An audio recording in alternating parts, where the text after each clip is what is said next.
Hello, dear viewers. Welcome to our special roundtable, which we have decided to organize because on the 12th of April in America, the 13th of our time, a video was released on Egon Chalakian's platform, which has brought very interesting information to the situation that is happening in our movement and globally as well. We are going to say more about who Egon Chalakian is. He is a security expert, an intelligence educator. He has worked with 4 former US presidents. He has worked on major projects of US intelligence services, including in the classified Area 51. When we watched his video, frankly, we were shocked.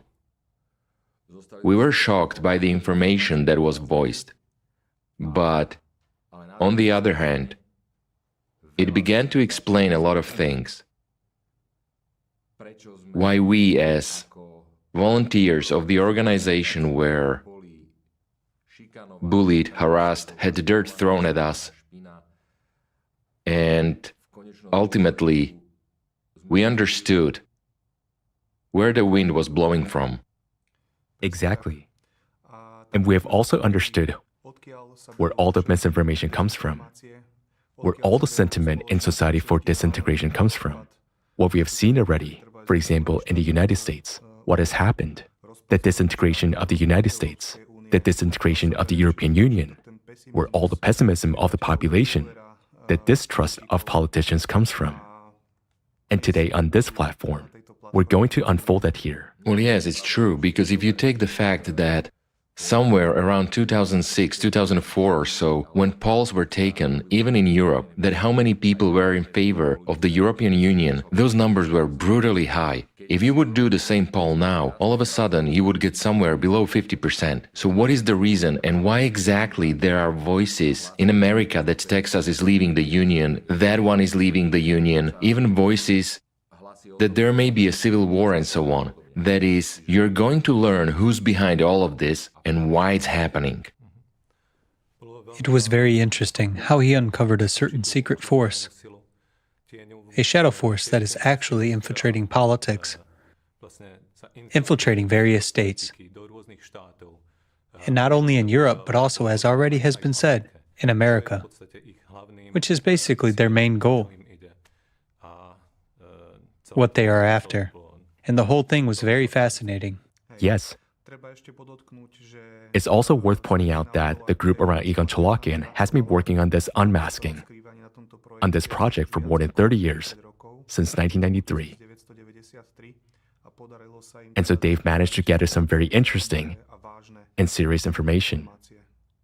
In fact, for the last 10 years, they have been intensively unraveling the scheme which is being used, and therefore it has been very helpful in explaining what is really going on, not only in our country, but also in the world. I mean, just to get back to that history, the title of this program that came out is Undeclared War, America is Under Attack.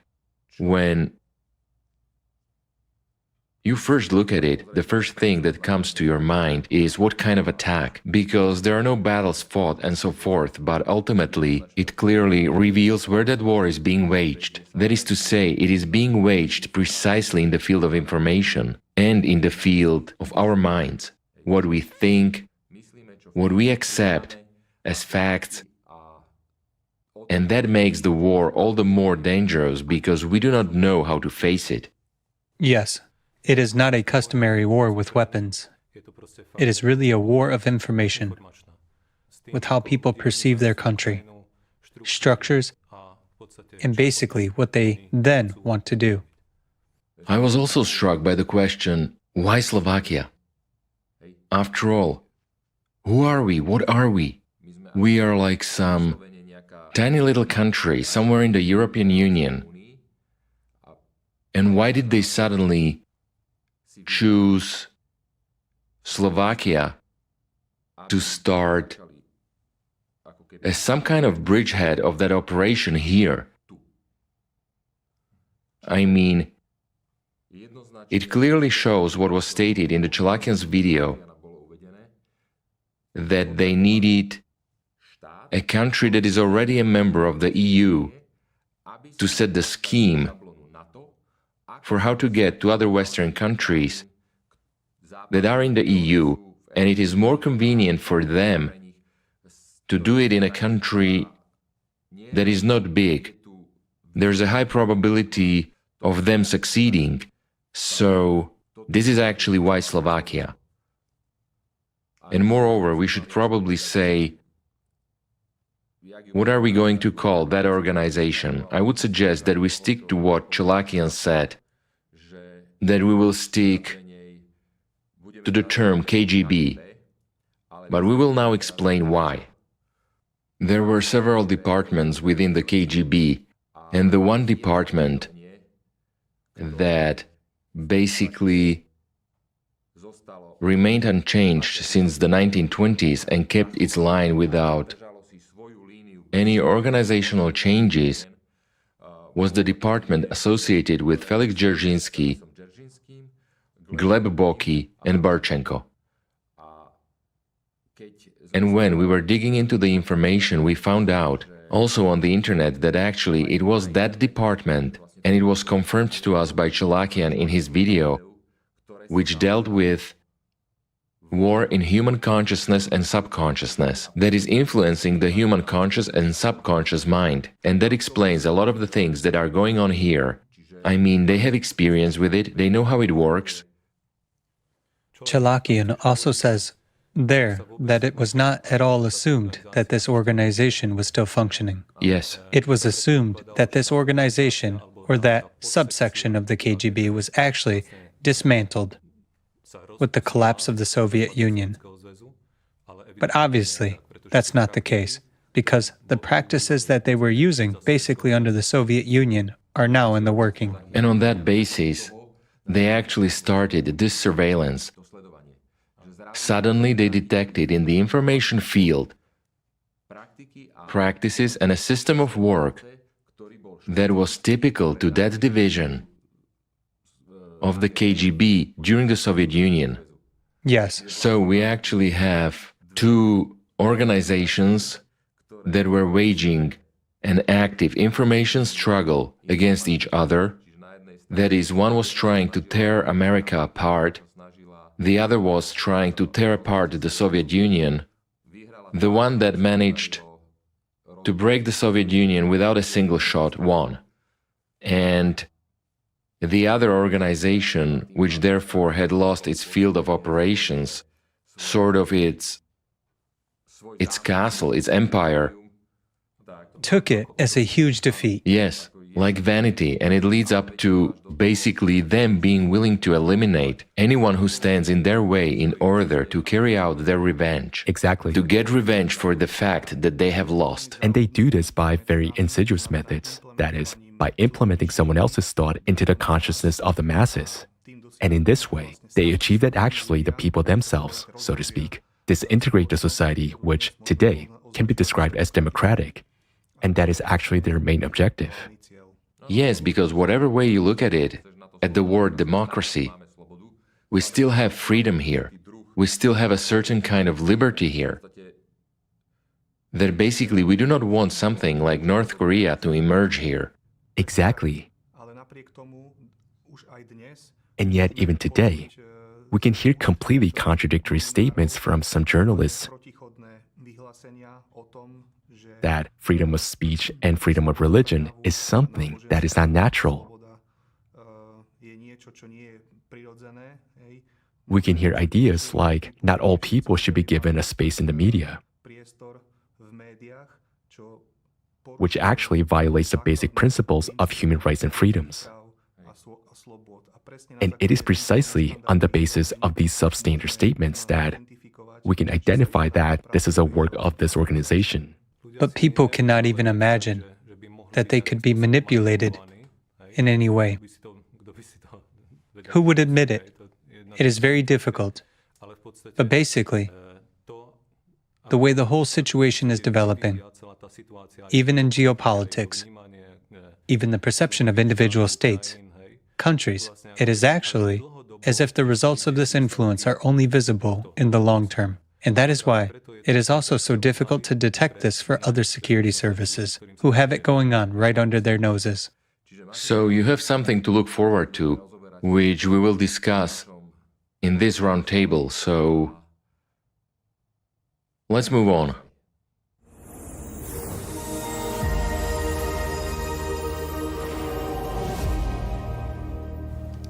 So let's recap.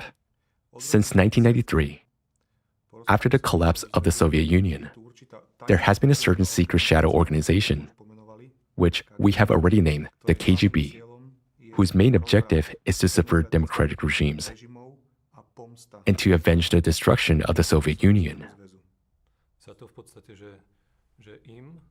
For basically having destroyed the Union right under their noses. Such experts, they take it very personally. They take it as a mockery. Basically, they have failed to do their job. They have not fulfilled the task. They were hired to do it. They were created to do it. And they missed it. It basically sort of fell apart under their hands without a shot being fired. What else needs to be said is that the aim of these people at that time was to create a totalitarian world regime, which they would have succeeded if it had not been for the intervention of the US intelligence. It must also be said that these are people who have no homeland, who do not recognize borders, and who operate globally throughout the world. That is true, and in fact, this is an organization that operates from the shadows, as do all intelligence agencies. That is, as we mentioned earlier, there was a game being played here. The US intelligence agencies versus the intelligence agencies of the Soviet Union. The American intelligence agencies won, and they basically managed to avert what they were already plotting in the mid-80s when they wanted to subvert America. As Egon Chalakian said in his video, that was what initialized, that they actually accelerated the operation and the actions to disrupt the Soviet Union without firing a single shot, because there was a threat that if they didn't, the adversary would succeed in doing so. Exactly. And consider that these are the people who had the access to the gold reserves of the Soviet Union at that time. They had access to the state budget. That is to say, they were able to secure for many years in advance sufficient resources for themselves to succeed in this plan. Yes, that's actually the answer to where they get their money from. Precisely. Where they get their funding from. How is that possible? Because what they do requires insane funding. But they, as an organization that had access to all the resources in the Soviet Union, it was absolutely no problem for them to secure funding for years in advance.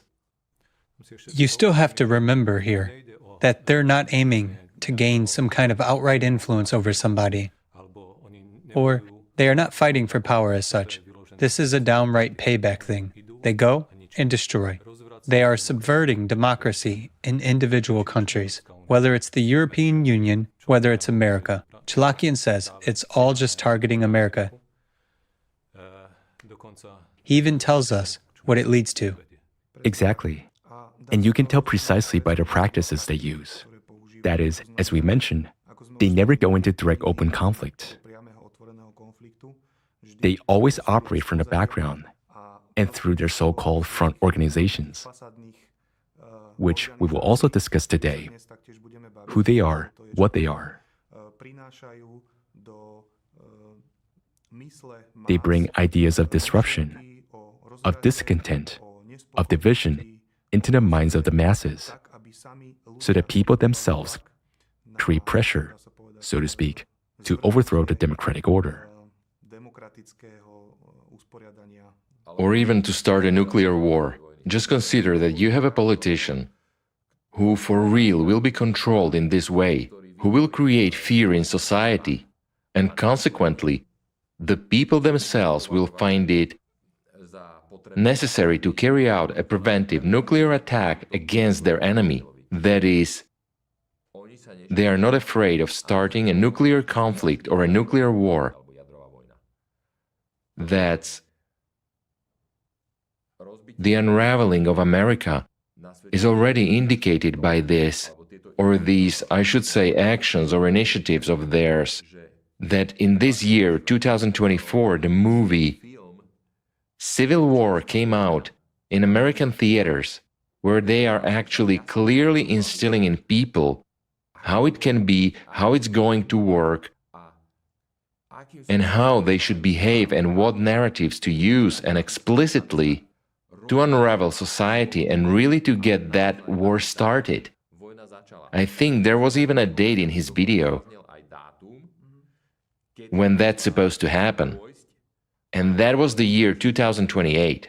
Yes, he argued that even in 2024, when the next presidential election is supposed to be, this KGB involvement or influence is minimal. But it's already a preparation of the field for them to actually put in their candidates in 2028. And it's a preparation for civil war. Well, basically, none of the Americans today can imagine that.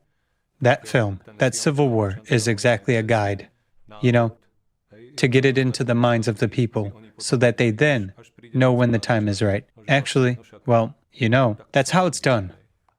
And as absurd as it may seem today, even though we already see that because of political views, families don't talk, there are conflicts there, people go into open conflicts. We can show an example. For example, 10 years ago, if you told the Russians and Ukrainians that they would kill each other, they would have laughed at you. It was considered something completely unacceptable. And today, we see that this is complete reality. Well, if you had asked an American in the past whether he was for the breakup of the United States or whether some states should secede from the Union or from the United States, secede sort of, he wouldn't have even discussed it with you, because the prevailing sentiment there was that they were Americans first and foremost, and America was great. And now have a look how that narrative has changed. And they were proud to be Americans. They were proud to be building just a great world, a land of unlimited possibilities, the American dream. Just anybody who wants to, they can just assert themselves. And this was a wonderful vision. And basically today, it's completely different. yes, Today, people live in tents like in... people admit quite openly, sort of like defeatism. They have defeatist sentiments, and that plays right into the scenario that's been set up by the KGB division, which is trying to... Actually, the main goal is to avenge the defeat in 1991. It is enough just to look at what's happened in Texas recently now. So already the sentiment among the population,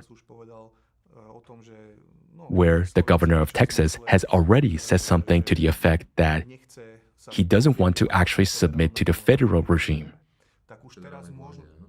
We're already seeing this narrative in society, and it was beautifully shown on the map which states. Where there are what sentiments? Where there are sentiments which are leaning towards Texas and which are actually leaning towards federation. That is to say that while a few years ago it was unimaginable, today we're seeing it live. People tend to say, well, yes, it was like that then, but then this happened, and then that happened, and that led to like a downturn in the mood. But nothing happened just like that. Nothing happened just like that. Exactly. It's just, we can only see it in the long run, right? There is a consistency to this.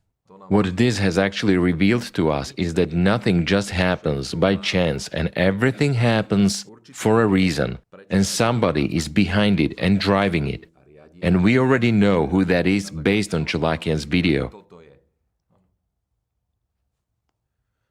Yet here, as we were just going through the video, it was actually mentioned that there is a tension building up, such as there actually is in totalitarian systems. So in other words, it says what you said, that they don't have a state, they don't have borders, they don't have anything. So they are aiming for creation of a totalitarian society. And Like I said, I don't want a North Korea here where you are going to walk around and nod and wave and think only what you are told. Exactly. You know, we live in a democratic system today. If we hear the idea that there are going to be 15-minute cities, that there is going to be a digital currency that can be a tool for repression of the population, and of course, these kind of things stir up a kind of inner dissonance in people. And this is actually the virus that this group, through the media, is putting into people's minds, so that people themselves are, as it were, against this, so to say, democratic system. And you know, when you talk to people as well, they'll tell you that 15-minute cities are great. You save a lot of time. Yes, but be aware that you limit yourself to a certain location and you're done. You can't go any further. Done. It's a digital concentration camp. Exactly. And just what Shalakin said, the way these secret forces in the form of KGB work,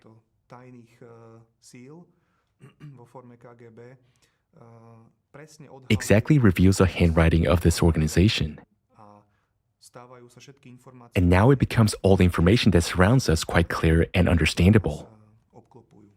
Do you know what that reminds me of? Do you remember that movie from Marvel, Captain America? This exact thing came to me as I was watching the Chalakian video yesterday. Seriously, the association of Chalakian with Captain America, and actually we the people, the others, as he was addressing us there, with this information that we were the shield, that basically he held it, his shield in the fight against. Also, there was Hydra mentioned, and it was pretty similar. My question is, didn't Marvel know any information? You know, as they say, you've been told everything in the videos and in the movies, etc. Well, we'll see what comes of it. Whether it was so or it was just a coincidence. But in any case, it's interesting. Certainly, Chalakian is turning to people. So yes, we need to create that shield, Marvelian, one or any other. He's giving us guidance on how to recognize these tactics, what's going on, what to expect, what not to expect. And basically, it's really about how those people are going to perceive it, or what they're going to let themselves be fed, what they're not going to let themselves be fed. Because seriously, intelligence agencies themselves don't know who is working with who. So that's why he turned to the people, so that we can try to sort out for ourselves what's happening and why it's happening this way. And in the video, the tools are also given. In what way it is recognizable. And also the explanation why it is recognizable in that particular way. I mean, we'll get to that later on. We have it in the notes. Because there's a lot of information, so let's not confuse people. Let's go step by step. Yes. That's why it's good to know which front organizations they're using to implement those plans, what tactics they're using, and we'll get to that.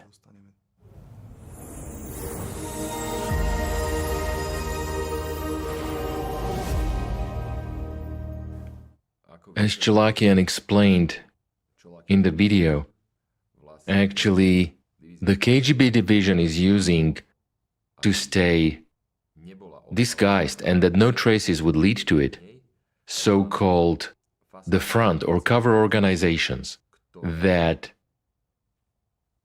no one would say that it is actually them.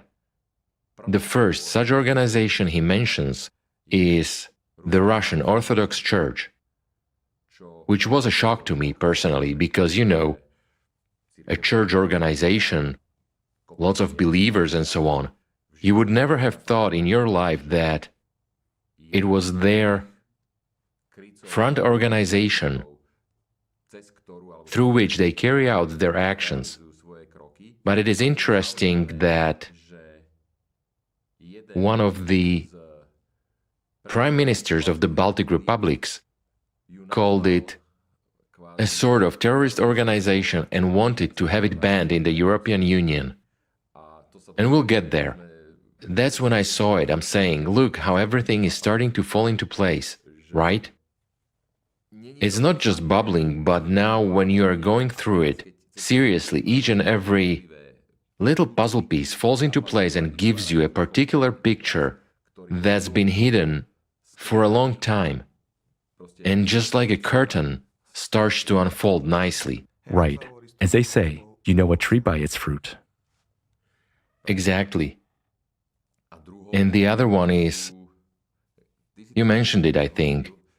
In that video was that Anti-cult organizations. These are organizations whose main goal is to consolidate the position of the traditional churches. it means like the Inquisition, Let's just say that, yes, it's exactly that. the modern. Because in order for them to consolidate the position of the traditional religion, all the other new religious movements, let's say, they already call them sects, but let's say they are new religious movements. They start denigrating them in order to eliminate them. This strikes me as very strange. That they have so-called a patent on reason, one might say, or on who is not, and so on. Yes, because most of them are, let's say, experts. They can be religious scholars, studied people. Why not? So basically, it's like they speak nicely. They know well, or they know other religions. They understand the issues, but their main goal is to really denigrate and eliminate new religious movements. And they have, as you say, a patent on reason, that they can say, this is a sect, this is, I don't know, some extremist sect, this is a dangerous one. But basically, like, the funny thing is that they actually create an image of what one imagines a sect to be. Because when I say sect, what do you picture? Certainly nothing positive. Yeah, that's right. It's a completely negative thing. And in fact, when you realize that a lot of the mass media sort of refers to or even asks these anti-cult movements uncertain opinion about regarding new religious movements. So, in other words, basically, I don't know what number of a percentage of what you read in the newspapers, one or another, doesn't matter which one, is from one person. It's from either one man, or, And made up the way he made it up. yeah, or it went through this anti-cult organization. And do you have any examples of these anti-cult organizations? The anti-cult ones, they are public. They're public. They're not secret. They work together. They work in an organized way. Even individual people say that they work really professionally together.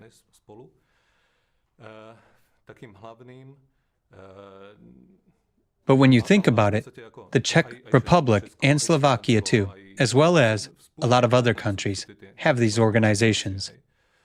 The main one that is working within Europe is FECRIS. Of course, Russia has its own organization, and you can clearly see the links there.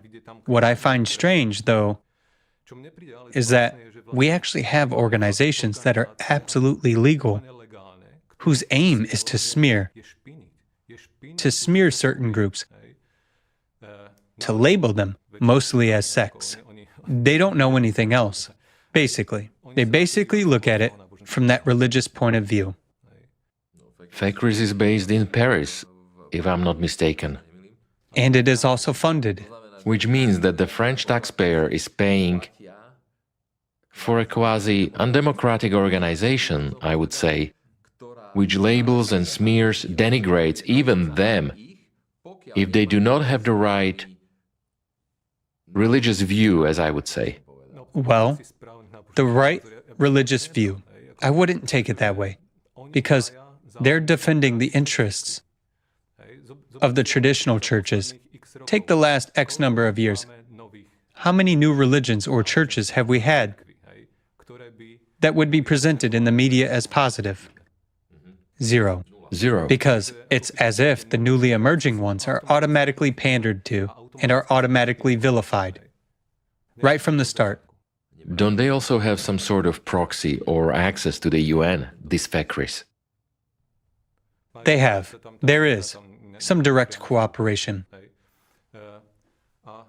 Yes, and there's this thing that, by smearing, they have these very interesting stories, just what the media is looking for. I mean, basically, those media are terribly keen on publishing or referring to them, interviewing them, asking them for their opinion on certain groups. And because it's controversial, very controversial information, it gets published in those media. And these anti-cult movements, not only do they create this opinion, as we've mentioned, I believe 95% of the information you've ever heard about these sects has come from these anti-cult movements. They're working with the media, as we said, but they're also interfering with legislation. They go to lawsuits, which can then lead to bans on these movements. It's pretending to be, well, an anti-cult.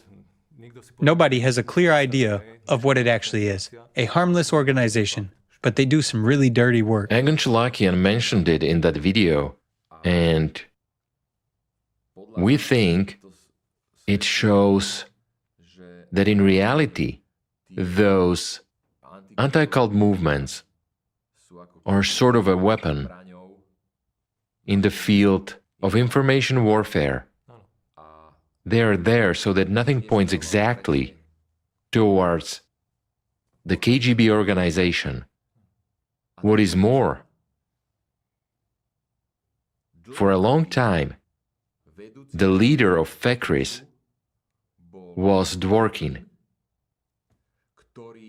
who is the founder of the Russian variation which you've mentioned, the Russiers. And thus, actually, they're connected. Absolutely. So that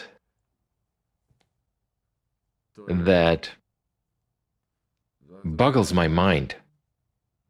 Well, according to what Chalakian says, this organization in Russia, Raciers, that is a Russian association of centers for the study of religions and sects. They act as, you could say, as an advocate for the Russian Orthodox Church. That is to say, it creates a field for the Russian Orthodox Church to be the only acceptable organization, religious organization in Russia. Okay, but isn't it enshrined in the Russian constitution that you have freedom of religion? They don't have a secular religion, nor a state religion. So it's as if it's being silently pushed. It's very interesting there, because there's not only one religion in Russia. There are Muslims, there are lots and lots of religions.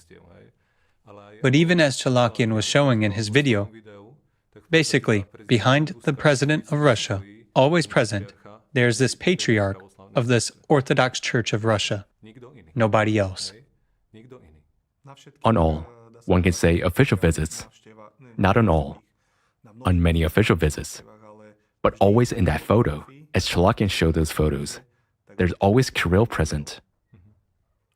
Yes, but take the helplessness here, because how many letters have been written, how many times have the representatives of other religions approached whether the UN officials or the Foreign Minister Blinken, simply to no avail, nothing has changed.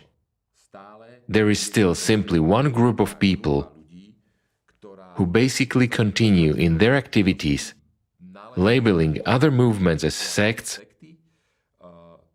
and thus creating a monopoly for a certain group that says this is the way it is going to be and that's it. Where is the plurality then? How can such a thing exist in democratic societies where you have freedom of opinion, where you have freedom of religion? How is that simply possible? I can believe whoever I want, and then why am I labeled as this, that, or something else? They also have tremendous power over these movements because there are plenty of religionists who, when not in any anti-cult movement, it is them who are pointing out what those anti-cult movements are doing, but they're not being heard. They don't say the kind of piffle that the media wants. So actually, they don't get a chance to say it in the media. The anti-cults are just totally connected to those media. And it is a serious violation of human rights. There are lots of references on the internet to how they act, and it is seriously against democracy. It is against human rights. And they're actually, when we break it down now, they use the same scheme over and over again. That is, first, they falsely accuse somebody. Then they persecute them, and then they ban them. There was such an example, I think, in Russia with the Jehovah's Witnesses. They have had problems even to this day. I'm not defending anyone, but I don't think they pose any extreme threats, etc., to anyone. And they were banned in Russia. But it is interesting. It may not even be a religious organization. They've also gone after companies like Amway, Herbalife, Multilevels, like that. For some reason, this too is a thorn in their side. So they've taken them on, and they're going after them hard. Well, actually, this labeling brings us to Allatra as well. And also, while it's not a religious movement, that's fine with them. They label us as a religious movement so they can use all their levers they use against religious movements, and people take it. Well, that's the way it is, and that's the way it has to be.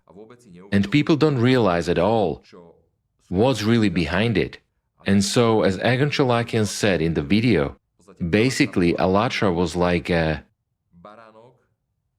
lamb being led to the slaughter in order for the KGB division, which resumed operations in 1993, to achieve its goals. But on the other hand, their adversary also used Allatra to gain insight into their opponent's activities and the template by which they operate. So we are sort of left between two stones and labeled, one shouting this, the other shouting that. Now it finally makes sense why this was happening. But what else needs to be said is that the ultimate goal is actually to create so-called totalitarianism, or to bring people into absolute slavery. When we consider what all of this is leading to, these activities, these anti-cult organizations, actually as a facade, so to speak, a cover, or what people see, what it's actually leading to is the restriction of religious freedom, the restriction of the overall freedom of what people can and can't think, victimization, persecution, harsh persecution. All of those are, so to speak, clues that tell us where this is actually going. All the while we live in democratic societies. We've also further dissected, based on Egon's insights and the information from the video. If you look at the timeline of the discrediting publications against Allatra, we've dissected the scheme that goes, and it actually starts with the defamation. It was initiated by the Russian Orthodox Church. Smear articles, smear campaigns started coming out, and more or less, subsequently, the secular state media picked it up. And Even in Ukraine, they started picking up the methodology of the Russian Orthodox Church, two states that stand against each other. But here it didn't matter. Other countries started copying the exact same methodology that they started throwing at Allatra, which was introduced by the Russian Orthodox Church in its original and genuine wording. All journalists who have adopted this rhetoric of lies have adopted the methodology of the Russian Orthodox Church and Rassirs, of which Dvorkin is the founder and leader. A mentally ill man, by the way. Yes, that was mentioned there too, that he has specific diagnosis of a mentally ill person. Even a team of doctors said that he should not hold public office. And he got away with it quite easily. And when you consider how much money has been laid out to smear Allatra, you get to $200 million, which may seem like a huge amount. Some will say, well, but still, on a global scale, that's peanuts. Okay. $200 million is 20 ballistic missiles of a certain range. They may win you a battle, but they won't win you a war. The $200 million provided them with an acquisition of an agency network as vast as they could never have dreamed of. That is money very well spent. They have nothing to be ashamed of. That's right. Planning worthy of an intelligence agency. And what's this all about? Revenge of a few old men. Yes. Offended, vain old men who can't accept the fact that someone else ran them over and beat them. That's right. And the most terrible thing is that this does not only concern Russia or democratic countries, but also directly affects the Czech Republic and Slovakia. And we could say something about that too. Well, let's do it.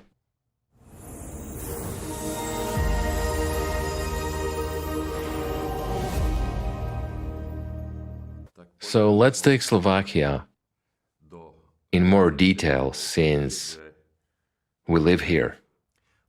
So far, we've talked about how it works in Russia, how it works in the United States, how these organizations work. And we see exactly the same pattern that we've described also in what's happening in Slovakia. So we could go and talk about that. Well, as Egon Chalakian spoke about that pattern that was going on in Russia, that is, first there was a smear, then the state representative raised concerns, then the security forces got involved, and then there was a trial. Exactly the same pattern took place in Ukraine, in the exact same way. First, there was a smear in the media, where they started labeling, just changing narratives, and then the member of Verkhovna Rada said that she had some concerns and so on, exactly the same narrative. Law enforcement agencies, power forces and so on got involved, and we are beginning to see the exact same narrative here in Slovakia, where the vilification has begun in exactly the same way. But before we go into that, I would like to mention why it was important, that consistency, why it was Russia, where it started, why did it then go to Ukraine, and why to Slovakia? Why wasn't the consistency the other way around or different somehow? Well, because more or less, they needed to get into the European Union or into the democratic Western states. And it won't get there directly from Russia, because historically there were already some frictions and disagreements or different views. I mean, Ukraine was already important enough for the fact that it created sort of a link of how to get to the European Union, to a country in the European Union. And thus, it was very important not to fail there. That's why they used far harsher methods than in Russia.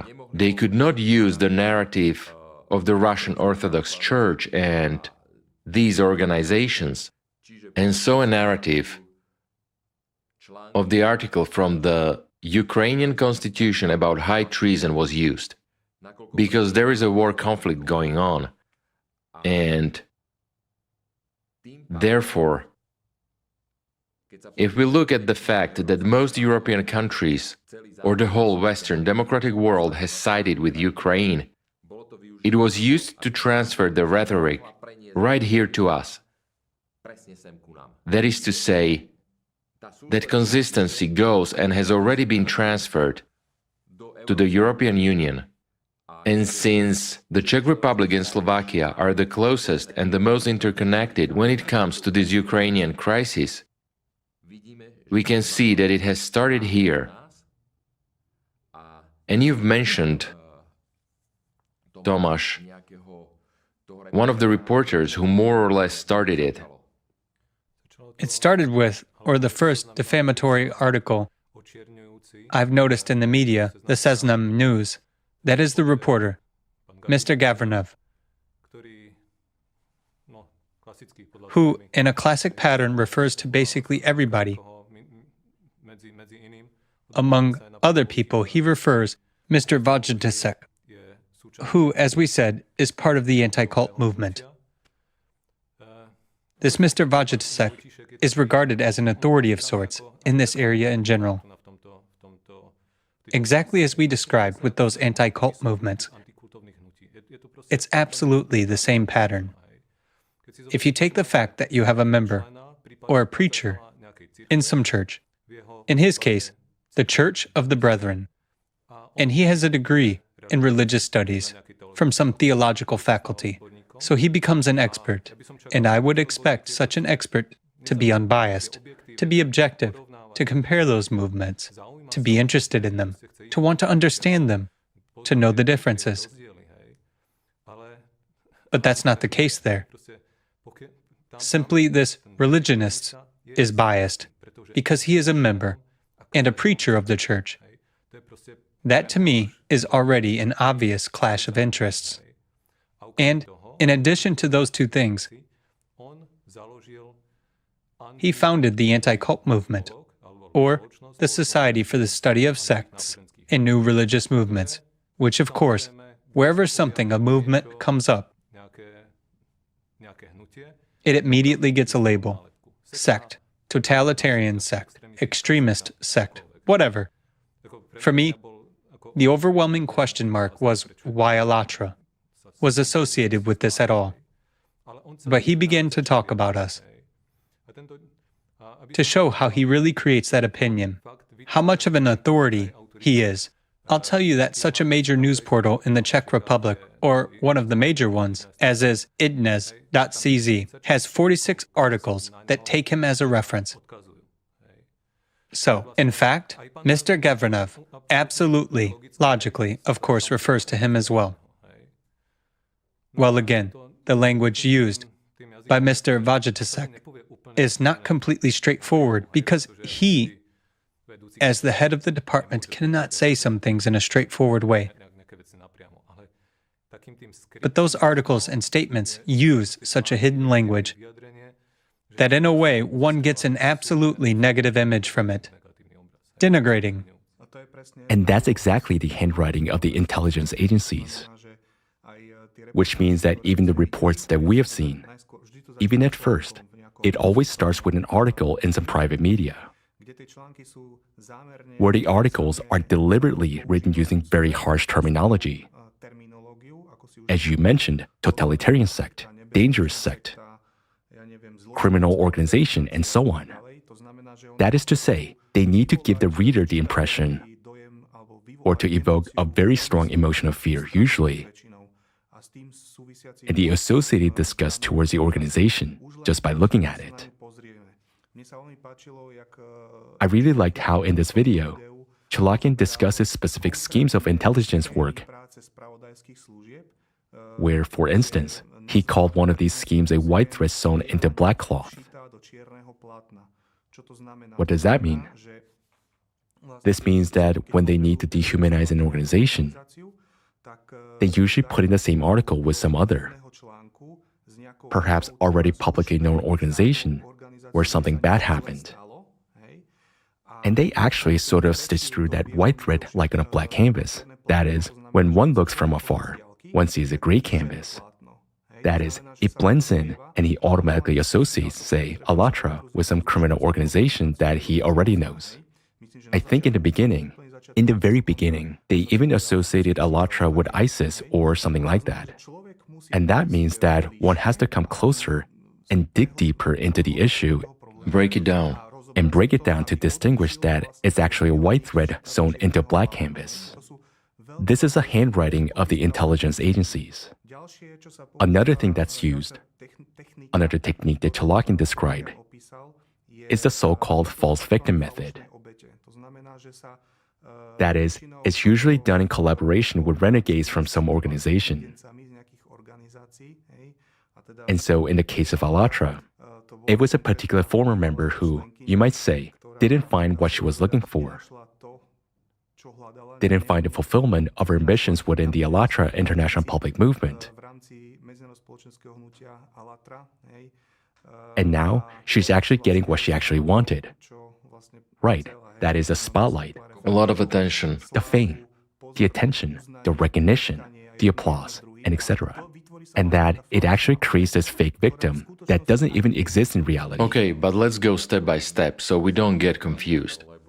Because the chronology is basically clear. But notice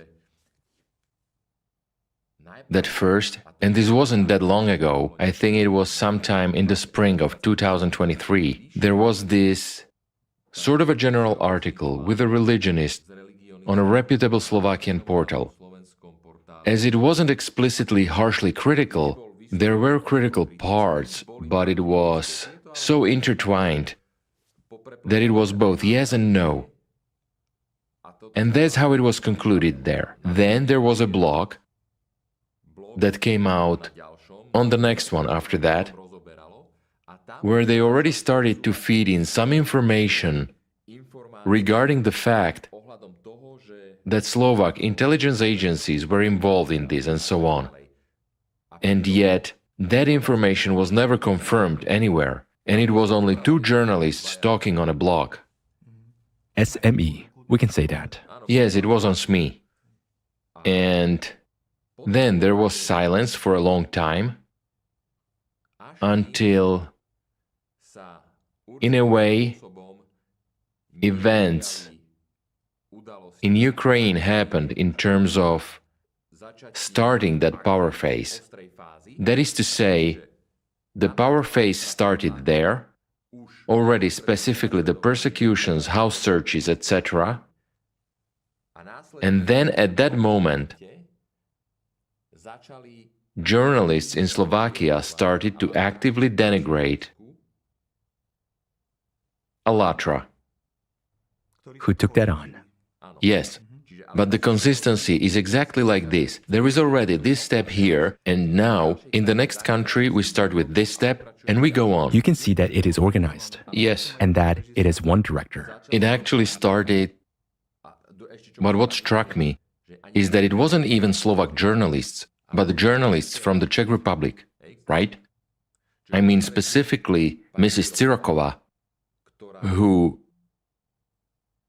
up to that point, like in her career, hadn't dealt with sects and so on at all. Suddenly, she turned around, reoriented herself, and just before she started to be active in this field, she started to deal with sects. Which is also the evidence that it's actually, Well, it was mentioned by Chalakian in the video that actually this pattern is going on, that suddenly the journalist in question is completely refocused on a completely different topic that he hasn't studied in his life, hasn't done any reporting on, and so on. And what I would also like to say is that another one of those steps that is actually being taken, that is, after these defamatory articles come out, I think it was on the 27th of February that we were approached by an editor of a public television asking us for an interview, that they're going to do a news report.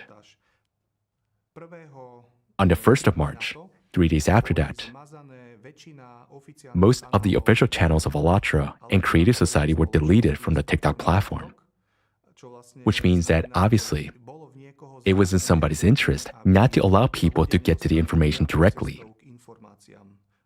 but to refer to them to these very disparaging, defamatory articles, which were already going to be transferred from the local or some private platforms to the public television platform at the next stage. Okay, but there was an event that preceded that. In December, a Czech journalist, Cyrokova, came to interview specifically the participants who are in Slovakia. I would be interested to know how she actually found out where the participants were, because in reality, only the state institutions in Slovakia have that information. That's like someone coming to your house to ask you questions, but how did they find out where you live? That's not public information. So here you can see that they also have links to certain other institutions where they get their information. Yes, it is actually not at all a common thing for a journalist or a reporter from another country to come and try to find out information about people somewhere else. This is very strange. And if we're playing investigative journalist here, it would seem to me the logical thing to do would be to go back to where it all started. Why didn't Mrs. Sarakova or somebody who came from a foreign country to work here to find out information, why didn't they go to the Chelyabinsk region to find out, right? To the town of Plast, where the first trial took place with our participant, which so far, as yet, is completely clarified. There are 1,000 question marks over it. Why? We skipped something in that investigative journalism. And they all referred to the Chelyabinsk region. So not only in Russia, but they didn't even go to the trouble of denigrating Allatra. They also referred to it in Ukraine, to the Russian Orthodox Church. The BBC article also refers to the Chelyabinsk region in the conclusion, which we may come to, but this is very interesting. Take the fact that BBC, a medium in the UK, that has been actively supporting Ukraine during the war. So it refers to the Russian Orthodox Church. That simply doesn't bother anybody. There's such subtle nuances that when one approaches that black canvas, one begins to distinguish exactly between that white thread and that black canvas. And then there was an article. The reporter was focusing on some climatic events, that he was an expert in this area. And now suddenly, the Chelyabinsk region. It was very, very suspicious. This is exactly the style in which actually defamatory articles are written and defamatory news reports are made. That they create some kind of untrue, false image about some organization or about some topic. For example, the fact is that no one has been convicted in Ukraine yet. There has not been a trial yet. But the Czech journalist, and also one could say Slovak journalists, and are talking about it as if it were a done deal. That simply Allatra is a criminal organization, and I do not know what. So they're violating the basic rules and the presumption of innocence. Okay, so let's summarize. In December, Cyrokova comes to do a news report. A news report that is obviously manipulatively edited comes out. There are various insertions that are given as a fact, and yet When we look at some of those statements by other government officials in Ukraine, and in fact, they only mentioned what is happening. It wasn't at all, yes, that it's already been decided that way. But she presented it as a fact. Then we were contacted, just as you said, by the state television asking for an interview with the coordinators of the Creative Society in Slovakia and, of course, Allatra alongside that. And then, as this request came in, to which we said, okay, we'd be happy to meet and to explain some of the information and questions that you may have, then subsequently to that, the TikTok accounts were deleted so that the information could not be given out amongst the people. After the editor of RTVS came to do a news report where there was such a confrontational exchange of opinions, where we explicitly asked her on what basis she was going to do a news report with us, since no one had confirmed it so far. And most importantly, what we were interested in, because in the meantime it turned out that she had said that she wanted to do a news report with us and with the coordination center or somewhere that is in Bratislava, and it turned out that she had been trying to break into homes in eastern Slovakia where refugees or people who had been granted asylum or protection from the war in Ukraine by the Slovak Republic live. What was she doing there? On what basis? Why did she go there? When we confronted her with this, it resulted in her being very taken aback with the fact, where did we get this information from? And her reaction revealed that she had been given the exact information about where to go and where to try to get additional footage. Having said that, she had shot footage of the housing of one, of the other, showed it in the news report, which in fact is also a violation of journalistic ethics, etc. How can she just come in and say, here lives this and that person? He's not a public official, he's no one special, he is a person who uses the protection of the Slovak Republic, just like any other citizen. And the second thing is, right after the report, when it was filmed, there was a period of 2 weeks in which another news report was published completely outside the RTVS coverage, under the lamp, where coincidentally Mrs. Tsirokova was invited as a guest. That was Dinner with Havran. Yes, Dinner with Havran, exactly, I'm sorry. And that's why Mrs. Tsirokova was invited there, and the whole news report was conducted in the way that they were there, they were talking about 2 more like sects or something, but the whole thing was conducted in the way that, as you mentioned, that you'll put one organization that we know is a sect, another one that we know is a sect, and then you'll insert Allatra in between, so that the viewer gets the impression that it's also a sect. They also invited a representative there, a church representative. I'm just wondering if the gentleman in question realized that he was actually defending the interests of the Russian Orthodox Church. Right. What else should be mentioned is that all these reports have one common handwriting, which is proof that they still showed the same experts. Yes, each other. Still the same experts. When the first report came out in Slovakia, it referred to Mrs. Sirokova to Mr. Wojtyszek, who referred indirectly to the aforementioned Dvorkin. Dvorkin? Exactly. Because he's a follower of Dvorkin's, who's his mentor of some sort. And what I would like to say is, what I found quite interesting, and we'll get to that later today, public television invite representatives of private media, reporters from private media who, you could say, in the past, have not done the kind of work they're commenting on this report. Yes. If we take, for example, the security analyst, Mr. Brannick, who is a blogger for this daily newspaper, SME, and contributes to Tishtan.sk, and he comments on some security threat from Alatra. I'm wondering whether he worked in the security services or intelligence organizations at all. Well, that is... And then we have an ethnologist who happens to be political candidate of Progressive Slovakia Party.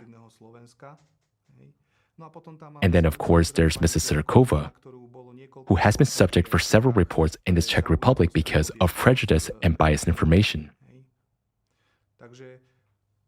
So it then comes down to the question of whose interests the public television is pursuing and what objectives it is pursuing. And we will come to that. And I'll add that actually after the TV show with Havran, Sirokova is again releasing a report where she actually denigrates Alatra in Ukraine.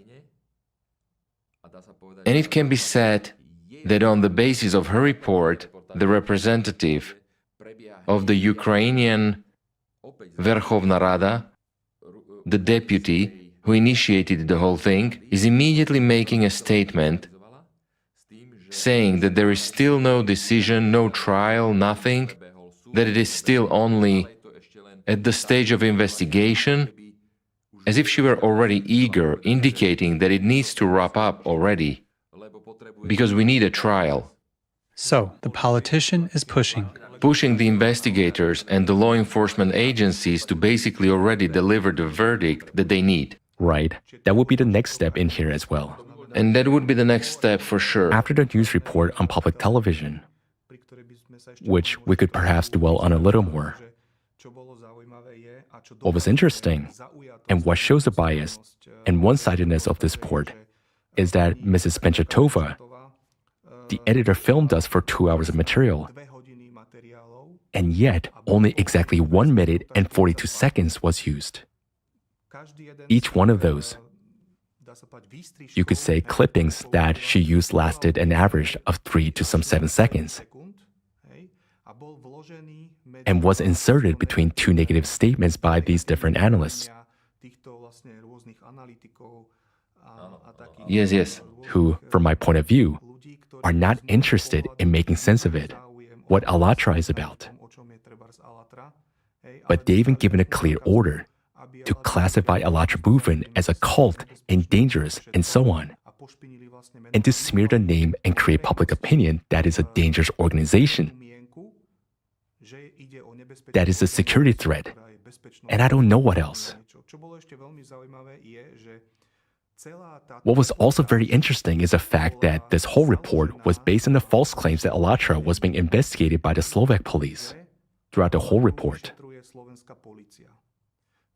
The phrase that the Slovak police had been alerted to the movement was used several times. What I would like to say is that nobody said that this was actually an article by Mr. Pukovsky, who managed their Facebook pages, Fraud and Hoaxes.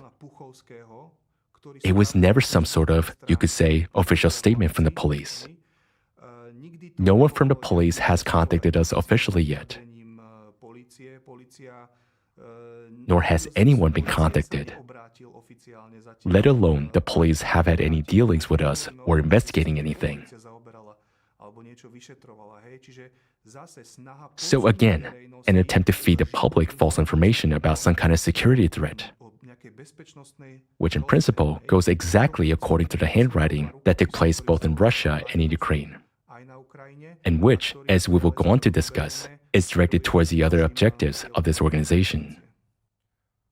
And one of the goals is basically, again, camouflage.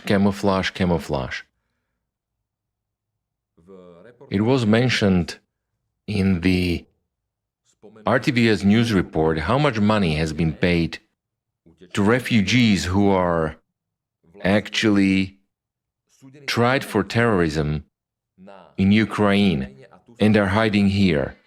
However, the fact that this money was paid by the Slovak government to Slovak citizens who are providing them with accommodation was not mentioned. That's the case with all refugees, actually. Exactly. It is just the way the program works that Slovak citizens who provide accommodation for those who have left Ukraine receive a contribution from the Slovak government. The amount was voiced. It was a big, huge amount. But what struck me was that it gives the impression, and now we will show the parallel, it gives the impression that the Slovak government supports, and it is the bad one, and is funding, allegedly, a criminal organization. And notice what followed on RTVS after the part of the report about Alatra was over. Immediately they showed that a man had died in the hospital, whom nobody had noticed in the corridor there. Another narrative that shows the state of the Slovak healthcare, the inability of the Slovak government and Slovak ministries to take care of its citizens. So this is another narrative that ultimately they are climbing on the back of Alatra to the point to be able to attack the Slovak government, which, by the way, was elected by the citizens of the Slovak Republic in a free election. I mean, they're our representatives. And by what right does anybody allow themselves, quasi-Slovak state television, to post and attack the Slovak government? We'll get to that. We'll get to that. But it's exactly this narrative, and it fits exactly the work of the KGB, as does the terminology used by reporters, both in Russia and in Ukraine, and suddenly also in Slovakia. These are exactly the same questions, you could say, only translated into Slovak, and the same questions are being asked.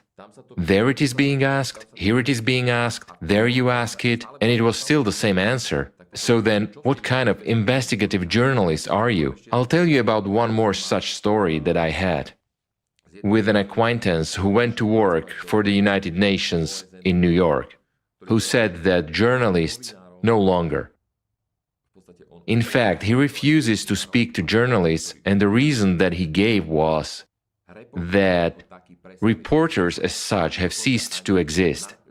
Even in schools, they are not taught to become reporters, but to become, he called it, novelists, or Pavel Dobshinsky's storytellers, where they are given a story and the result that the story is supposed to achieve, and then they subcontextualize that story so that it leads to what they need.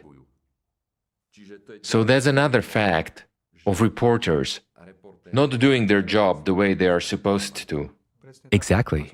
And they're paid agents who spread disinformation and create public opinion, so that people themselves are then set against each other, so that ultimately the people themselves are the initiators of, say, some riots or the overthrow of the government, and so on. Because that information can be conveyed in 1,000 different ways, whether about those posts you were talking about or about that man in that hospital. But those reporters, when they use that kind of framing of a certain topic, of their agenda, it may not be immediately apparent to a normal person. But when he sees it, this scheme on one, on the second, on the third, on the fourth case, and he sees where it's all going, it's not going in a good direction at all. And people don't actually realize it at all. A lot of people may say to themselves, what do I care about Latra? At least there will be one less organization. But people don't realize what the next steps are. That we can realistically get into the situation that Ukraine is in today. That there may be civil war that may actually result in riots and fratricide. Because what is the aim? The aim is to absolutely polarize society. For example, look at how people behave towards each other today. For example, who are in favor of those political parties, which have a pro-Western narrative, and those which they accuse of having a pro-Russian narrative. After all, people do not talk to each other. There are conflicts within families, between colleagues. Every time they get on this wave, on this policy issue, there is an absolute clash of interests, and they can be almost violent, you could say. Now take this. After all, we are Slovaks. We should first and foremost defend the interests of the Slovak Republic, And we defend them. and not the left or the right. Residents and our fellow citizens should realize that we are first and foremost citizens of the Slovak Republic, and we have to defend the interests of Slovakia. And let me tell you, I think it will be very difficult for the Slovak government to identify and cleanse the media space and other sort of parts of the structure, whether it is the state administration, etc., from those agents who are involved in this intelligence network. Exactly. Because if you take even just a live article on the Facebook page of the police hoaxes, we have warned. We have sent an official letter to the police asking them to take it down. And so far, absolutely no response, which proves that there are still KGB agents in the ranks of police working on some plan of their own. And with that, perhaps it would be a good idea to appeal to the Ministry of Interior of Slovak Republic to shine a light on its ranks, that is, who they are playing for. Yes, it's quite obvious to us because the administrator of that Facebook page is already doing something completely different. In my opinion, the Minister of the Interior spoke quite strongly when he disagreed with what was going on that Facebook page. And yet, that Facebook page is still there. It still exists for some reason. And what else I would like to comment on? Consider that, in fact, these media that we have mentioned, one could say the very same journalists, what they do, what articles they write, and what tendencies they provoke in masses. For example, after the elections that were held in Slovakia, whether they were parliamentary elections or presidential elections. In the parliamentary elections, SMER won with a democratic majority and formed a government. Similarly, in the presidential elections, Pellegrini won by a democratic majority and will be Slovakia's president. What news is being spread by these media? And not only by the private media. That is a whole another story. After all, the representative of Fico said that he would not answer questions from certain newspapers, such as Denik A, SME, and I don't know what else, which are exactly the same media outlets that provoke negative opinions in people about Allatra. And it's already even in the public institution, the Slovak television. I think even the Fico mentioned something there about the need to clean it up. And I'm not surprised at all. After all, they're doing sabotage practically. They're actually bringing in representatives or reporters from private media and presenting anti-state activities there. Yes, but consider this. They are using Allatra to be the Trojan horse of their anti-state activities. So here, they're dragging you in and using the same format and narrative to begin to create exactly the same ground in Slovakia to do the same actions and practices that they did both in the Russian Federation and in Ukraine. And I'd like to add one more thing here. I found that in all of these reports, there is the exact same message, that the government is the bad one, the government is the one that doesn't act, and that goes back to exactly what Agon Chalakian said in his videos, that people will start demanding, or they will start just asking for the government to change because it's not acting and so on. But it was a free election, so in the next election you can express another opinion. But at the moment we have this government, and that's basically unchangeable. Exactly. But consider this. The same narrative that they use against Allatra, that we're like a pro-Russian sect, the same narrative is actually used against the prime minister and the whole government. That is being labeled as a pro-Russian just because they want a peaceful solution. They want the conflict situation to be resolved at the negotiating table. Also within Allatra and the creative society, we talk about the need for peace, the need for an end to all wars, and we're also labeled as actually a pro-Russian sect.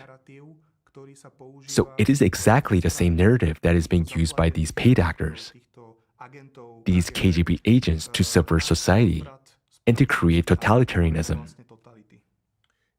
I have one more piece of information here. As Prime Minister Fico said, that it will be necessary to quickly resolve the illegal political activities of RTVS, and especially the illegal political operation of RTVS. That is to say, they were actually preparing an operation and they wanted to create, if not completely overthrow the government, or to create a situation where there would be unrest. That is, in this way, they are inciting violations of constitutionality, violations of the law, so that they can then apply this same model in other European democratic countries. Exactly. So Slovakia is a bridge, Yes. for KGB to operate in Europe and in the democratic, Western democratic world. I will add one more thing to what I said. This division of society, there are now organizations that study that level of cohesion among citizens. That is, when the cohesion is highest, it's basically like a creative period. People are in a positive mood, they are working together, they're cooperating, that state and that country is actually progressing. And then, when it's at its lowest, that's when society is completely polarized, divided. And according to their information, we are already at such a low stage that precedes revolutions or civil wars. So my question is, what is being prepared here? It just doesn't happen by chance. I was talking to an acquaintance yesterday who was saying that it has gotten to such absurdities that kids lock up their parents so they can't go to vote. Just take what they were doing in the school as well, how they were simply brainwashing young people with false information.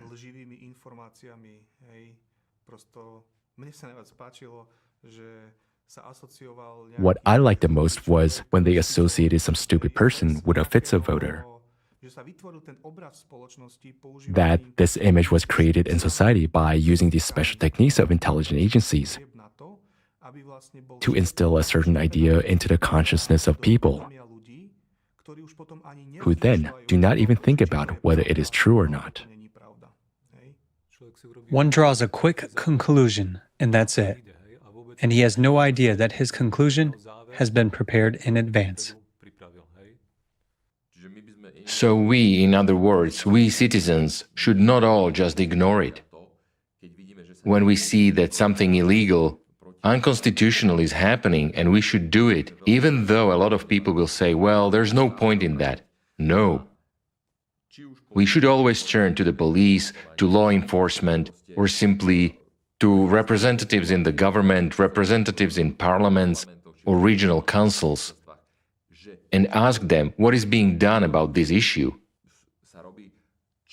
Whether I have been wrongly accused, whether I have been unfairly slandered, or whether such and such articles have been published about me that do not correspond to the truth. So we as citizens should really not only just pay attention to this, but we should consistently go after it when something like this happens, because only we can thus ensure that there is no free scope for certain operations Which are consistently breaking the law. that are consistently breaking the law. Even just the presumption of innocence. After all, We should be the ones who should be interested in drawing consequences against those who violate the presumption of innocence, because they're acting illegally.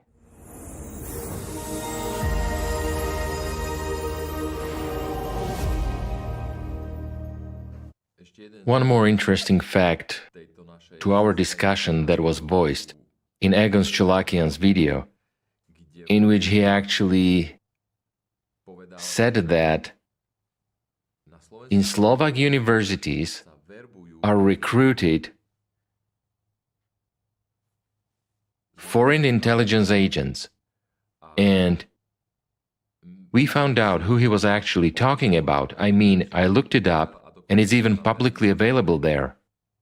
Dworkin was given a doctor honoris causa at the University of Prešov. That is, Dworkin, who is a hardline anti-cult figure and who considers Johannes Agard his mentor in this area, who in turn also has very hardline anti-cult rhetoric as well. Dworkin literally admires him, and Agard is the one who declared the First Amendment in the American Constitution to be a First Amendment neurosis. He'd probably most likely to repel it. This Agard is also referred to by Mr. Vajicek, a religionist in the Czech Republic, whom we have been talking about. Now, wait a minute, I'll look in these notes of mine, what I have found. The connection. It's remarkably well connected. That is, Dworkin, as we already know, is a person directly subordinate with the hidden KGB controller, which means that in addition to that, Dworkin's organization, Rasirs, which is actually an offshoot of Fekris, the Russian offshoot of Fekris, is thus connected to the Moscow Patriarch Kirill. And now, his right-hand man, Dworkin's man, is actually Alexander Novopashin, who is known for his strong anti-Ukrainian narratives in which he calls Ukrainians cannibals and so on. We come to this stage at the end, and at the beginning, the reporter Sirokova, who claims to be advocating pro-European values and so on, is referring to them indirectly by that, or simply drawing on them. And one more interesting thing we found, that Novopashin was awarded the Order of Friendship in 2023 by Sergei Kirienko on behalf of Vladimir Putin himself. This means that Kirienko, who is now the first deputy head of the presidential administration of the Russian Federation, has direct links to people who are either directly controlled or even involved in the KGB network. And in the Russian Federation, Kirienko often takes decisions of national importance and nature on his own behalf. That is, without asking anybody for anything, he just assigns, I don't know, such and such an organization, this, assigns this to that organization. That means that we now also understand that behind state leaders and around them there are people who can feed them certain narratives without those politicians knowing it. That is, who actually has a power in that state. Yes. That is, in fact, even here, not all journalists are necessarily involved. Some may even do this unknowingly because they think that they are following a certain lead or narrative, but they do not understand at all what they are following. They just blindly take it and give it, without analyzing it and doing it. And that fits with what I told you about what my friend said, that journalists and reporters are extinct, that they just don't exist anymore. Although there are certainly still some honest journalists, And we have also labeled many journalists here as KGB agents. But it has to be said that definitely not all of them are. Because we know how it works, that today, in order to keep a place, or to be still in, a journalist looks out for the most up-to-date news. And it is enough that one is paid to leak this information, and the others automatically take it over. So nothing is black and white. We have also commented here about the fits of voters. So, on the other hand, in order to remain objective, it must be said that there are also those who are labeled as snowflakes. But all this actually, what does it prove? What it proves is, as such, you could say, emotional terms are used to polarize society, to make people hate each other. It's just not that transparent. You can't see it at a first glance. But we do have our leaders, those who are obviously tarnishing it. Or just even those who just take and copy some articles without verifying it. They are basically playing into the hands of that KGB organization, like there's nothing to discuss. But as Chalakian was saying, basically, there has to be an investigation, and we are relying on the authorities there, and gradually, it will be uncovered. Gradually, they will all be uncovered. And we know that the investigation is ongoing. I myself am looking forward to the outcome. Even if it's, I don't know, in a year, in 2 years, I'm curious actually to see what it will be achieved. Well, yeah, but most importantly, that's exactly how agent recruitment works in the intelligence world. It is never done directly. It never happens like, come work for us.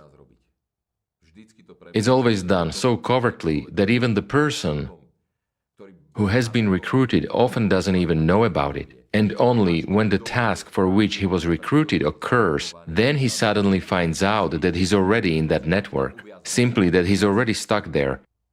And that's exactly, this system works to keep, let's say, journalists like Tsirokova, Benchatova, some religionists, who are connected to somebody stuck in their network. And the moment when they are needed to fulfill the task required of them, they are already recruited and can no longer back down. Well, why can't they back down? You know what, I'll tell you, one Czech spy who deserted, he described it perfectly in his memoirs. That just like that, somebody comes to you and asks you for a favor or asks you for something to write because, I don't know, there's a situation and it's in your setting, right? So you are like, yeah, sure, great, no problem, I'll help, I'll fix it. And that's their job, right? And of course, either you do it that way or on the other hand, they will pay you for it. Like, oh great, we'll pay you for it because we need to get the article out and so on. And there's even an invoice, there's already an order and everything.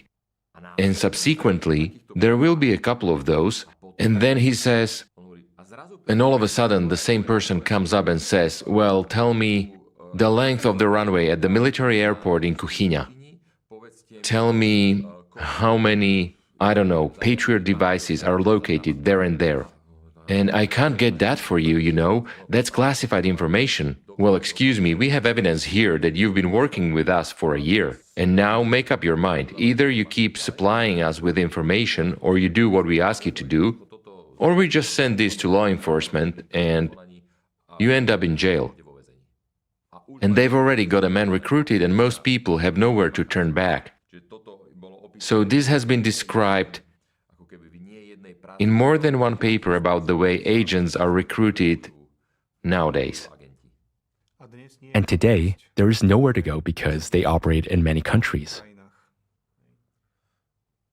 So the battlefield where it takes place in our minds requires a very thorough analysis of what is presented, suggested to you, and so on. Just think about it. More people have suffered from the activities of these anti-cult organizations than in the First and Second World Wars combined. And they have directly or indirectly caused deaths of more people then the sects they sort of condemn. And alternative religions, for example, which they label as sects. So, there's something fundamentally wrong here. Yet, take Allatra, for example. We're just ordinary volunteers, people who have our own jobs, people who do this explicitly because we care about the problem that is looming with the climate. Other media outlets are gradually starting to highlight it as well. But basically, we don't do anything else. And look at how our individual participants suffer.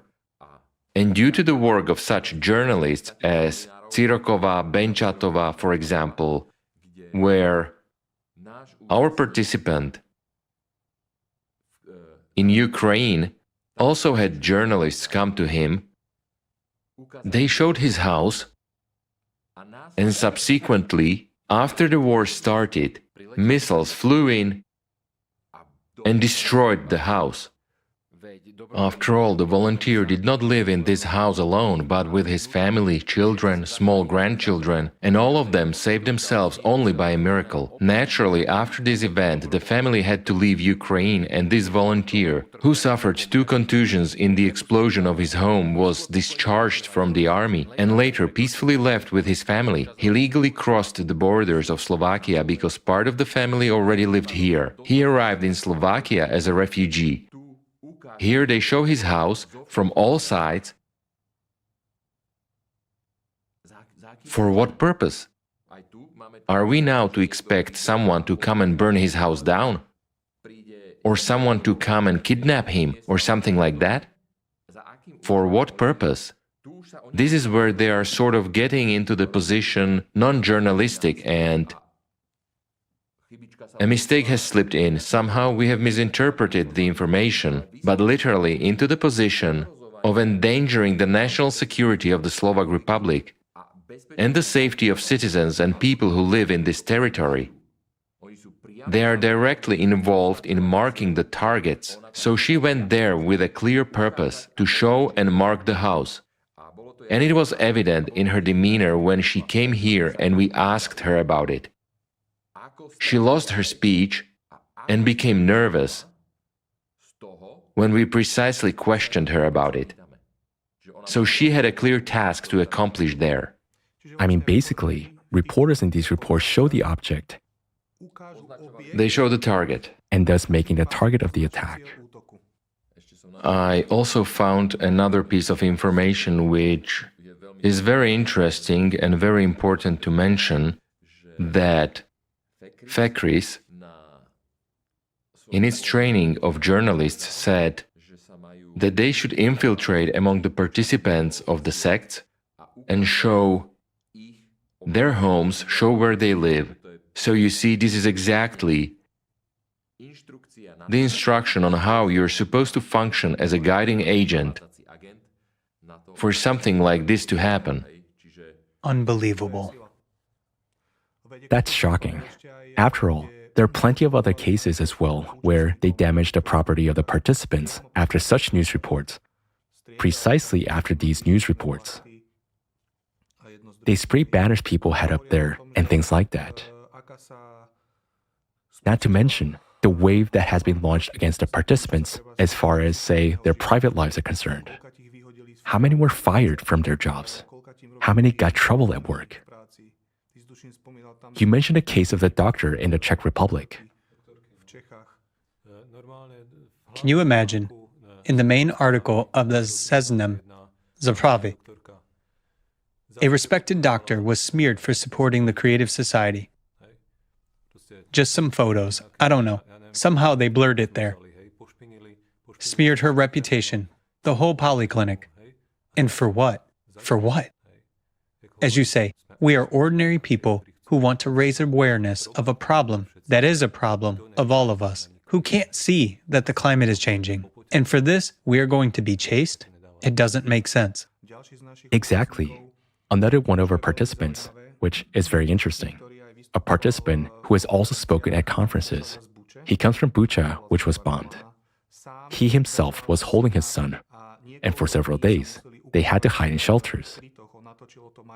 He made a video about it as well, how he and his wife were thinking about who was going to go to the store to buy water because they didn't have anything to drink anymore. And they were saying goodbye because they didn't know if they were actually going to come back from that store at all because it was a few blocks away. And this man actually fled. He's in Slovakia at the moment as well. He's an expert. He was in high position in the field of education and so forth. And here, of course, he wanted to integrate into society. He wanted to find a job. He got kicked out of two. One was a high school, and the other one was also a school. And why did they fire him? Just because he supported creative society. And what's more, they told him he either leaves Allatra or they will have to say goodbye to him. So in other words, they're firing him for pro-Russian, as they defined it, views. Well, this is a man who suffered and feared for his life in Bucha, He was under direct bombardment. under direct bombardment. So you can see here, if one looks a little bit closely at this, how there's inconsistencies and often even contradictory information. And they're just pursuing their goal, and they don't care that the information that they are using to achieve this goal is contradictory, divergent, they contradict each other. It doesn't matter. As long as they put it out there, this is our goal and we want to achieve it. Exactly. These are not isolated cases. There's also the participant who used to work or still works in a kindergarten, and she had to go on a sick leave because she was threatened with being fired. Because the parents of the children themselves, after seeing the news reports, wrote to the management of the school to ask how a cultist was allowed to work in their establishment and educate their children. That's that presumption of innocence. So what are these journalists actually doing in society? What kind of sentiments are they stirring up, right? And I may digress a bit, but take the fact that now there was, I think it was young Kalinyak, who almost had a fight with somebody there just because he simply represents a political party. Also, on the other hand, if, say, somebody knows that they voted for somebody, what should they expect now that they're going to get beaten up in the street? What kind of sentiment actually? Exactly, and in the same way with Shimechka, for instance. Absolutely. The same thing, that they just see him somewhere and they are already ranting and raving. Exactly. That is to say, these sentiments that, and yet people are completely unaware that these sentiments are deliberately being created to divide us into two camps. Exactly. And yet politicians themselves from both sides of the political spectrum, the current president, the current prime minister, the next president, they're all calling on people to calm down because they know what the prevailing mood in society is at the moment. It seems strange to them too, right? You basically have two groups vying to run the state. Nothing more. Each promising the people that they will be better off. And they're not competing with each other as hard as we're being fed in that media. And then the organization that, I'll say it again, the Allatra International Public Movement and the Creative Society, which is only drawing attention to what is happening with the climate. And today, only a blind person can't see what's going on with the climate when you look at what's been happening around the world in the last weeks, months. So an organization that draws attention to that, volunteers who are normally living a standard life, who are patriots to their country, who have families, Don't break their laws. who don't break laws, right? They proclaim that we should live in peace. They're subjected to this kind of pillaring. And then, where does it go from there? The KGB's 200 million seems to have been very well invested in cyber warfare. Absolutely. But we can see that it is functional. Yes, it's really important for people to notice what's going on and try to analytically break it down. Look at the video that came out with Egon Chalakian, which shows exactly the model and the sequence. Feel free to send it to your elected representatives so they too can watch the video and see what is going on there. That way they will also see the parallel that is happening here and in other countries. because only in this way we can prevent them from succeeding in their aim and in their revenge, which ultimately will not have very good consequences for us.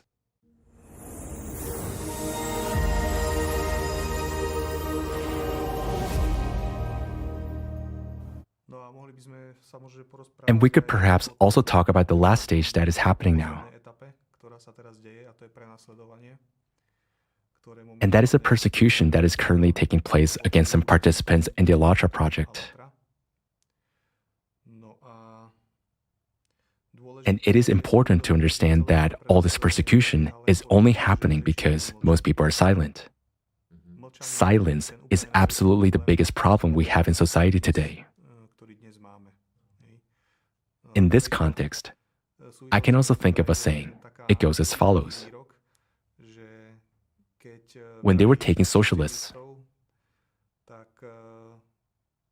I was silent because I was not a socialist. When they took the trade unionists, I was also silent because I was not a trade unionist. And when they took the Jews, I also kept quiet because I was not a Jew. And when they took me, there was no one to stand up for me. And that's exactly what we see in society today. All this is happening just because we're silent.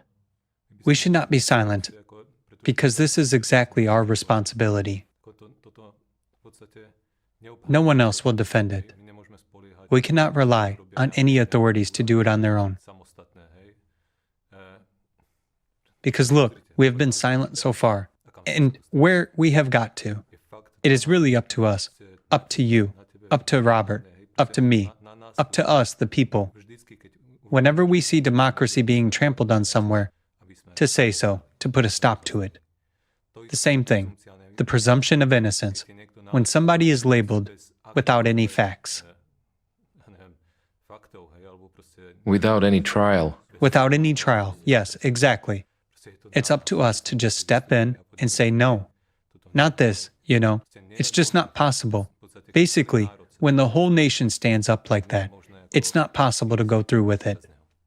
Exactly. And that is what we're doing now. Just think about it. The government has been democratically elected. The media has been throwing dirt on it in order to destroy it.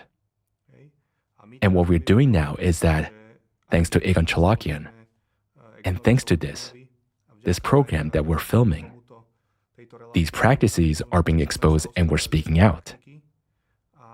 We're not being silent.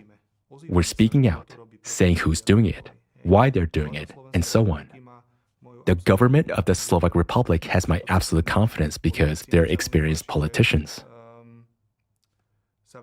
I really like the fact that they say that they're pro-Slovak, that they're not defending someone else's interests, whether from one side or the other. That said, it would be good if people simply followed example and did not remain silent. Yes, it is only necessary to stop ourselves because we have got used to the idea that it is normal to throw dirt. It is probably best seen in those politicians. This one does this, that one does that. Some cause is brought up and dirt is thrown. We see it all the time, and we don't stop it either, because we've gotten used to it. We take it to be normal. But this is not normal.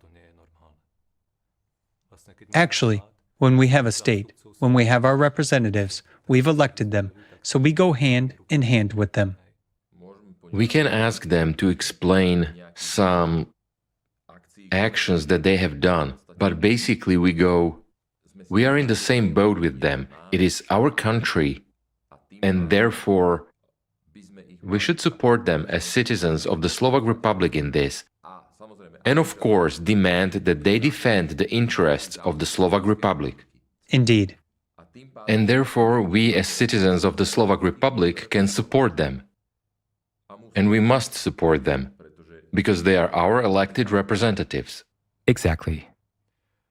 And it is, as you said, important to restore the understanding of the presumption of innocence. And to speak up when we see in the media that dirt is being thrown, that somebody is accusing somebody of something that, let's say, hasn't been decided by the court of law. It hasn't been. It has no basis, right? It's made of nothing. Speak up.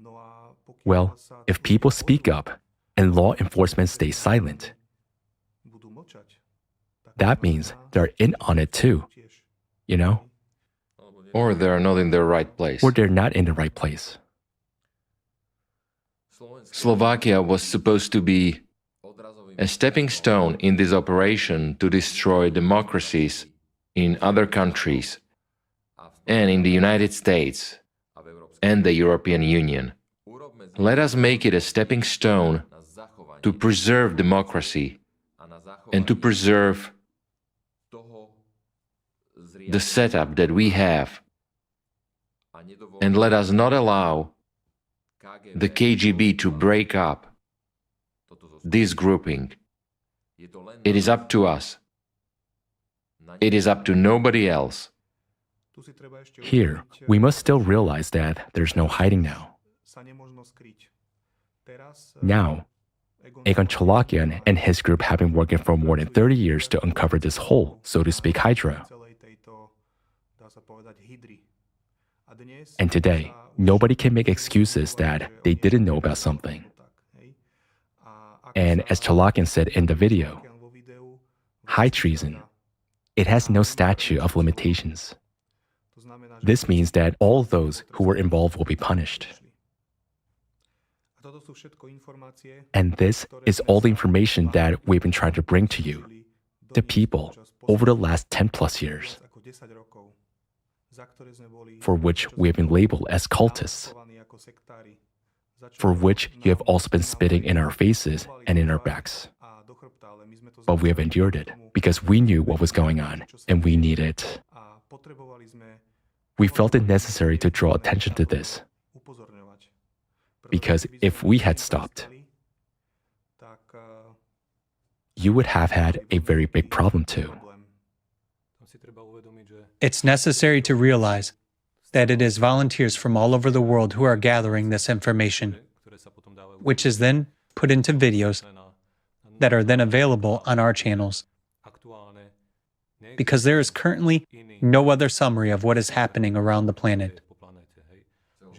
No media, no newspaper, no news portal, no television can give you such a complete picture. So basically, if we wrap it up, who's going to do it? Where are you going to get that information from? Precisely. And all the members, or one could say volunteers, of both the Allatra International Public Movement and the Creative Society are the people who are patriots, who absolutely respect the principles of democracy. Democracy, the word, this word has been used here many times today. But we say it in its true meaning. That is, demos kratos. And that is the rule of people, and not of some elites or organizations. And we fully respect religious freedom. We fully respect freedom of opinion. And it's up to you. You have the information of how it is. And you have the information from the corrupt journalists and draw your own conclusions. We knew what we were suffering for freedom and democracy. If we threw the Allatra flag down, there would be no one left to raise it. And there would be no one to bring you information. We would like to thank Egon Chalakian for exposing these KGB practices aimed at breaking up the United States, the European Union, and Russia, and the overall democratic system we have today. Dear Slovaks, please realize that the kind of society we live in is not the fault of one political party or the other. But there are third forces at work here. Third forces that are the legislators of the New World Order. And yet we have one far worse enemy, and that is climate change. Let's consider, in just 10 days in April, temperature records were broken in 180 countries. Storms, gales, hailstorms, tornadoes began to appear even in the areas of the planet where such phenomena were rare or never observed at all. On March 31st in China, one strong gust of wind blew out the floor-to-ceiling windows of a multi-story building. The wind gust was so strong that it carried 3 people directly through the broken windows on the 20th and the 11th floors while they slept. Since March 31st, 2 days of torrential rain in western France have caused the worst flooding on record. The storms in China's Jiangxi province were unprecedented. Since March 29th, in arid Saudi Arabia, the rains have not stopped for a week. The spring floods of 2024 in Russia have become a real catastrophe. 39 regions have already been affected. The Orenburg region has never experienced such a flood in the entire history of observations. In Kazakhstan, 12 of the country's 17 regions were affected by floods. This is the biggest flooding in the country in 80 years. The number and strength of earthquakes have increased. One of them is the magnitude 7.2 earthquake that hit Taiwan on April 3rd. This earthquake was the strongest on the island in 25 years. Also untypical for the US state of New Jersey, the magnitude 4.8 earthquake was felt in the major metropolitan areas of New York and Washington, D.C. The quake was one of the largest seismic events on the country's east coast in the past 100 years. In just one day from April 3rd to the 4th, a record number of earthquakes with magnitudes over 5 on the Richter scale were recorded on the planet. And these are the facts. And these are the facts. These are facts you can verify. Therefore, we would like to urge all those who follow us to prepare or look at how to prepare for similar climate disasters and changes, because most people die precisely because they do not know what to do, are not informed, and are not prepared for how to behave in a given situation. You have heard what has happened in the last few days, and the trend is growing. Start taking an interest in what is happening. Get your emergency backpack ready. Count on the fact that if there is even a small probability of an earthquake somewhere, that earthquake will occur there. When an area is prone to flooding, count on the fact that that flood will come there. The point is that we all need to be prepared for what is coming. The point is basically just to know what is happening and to be prepared for it. It's about making sure that we all survive. Thank you. Thank you. Thank you.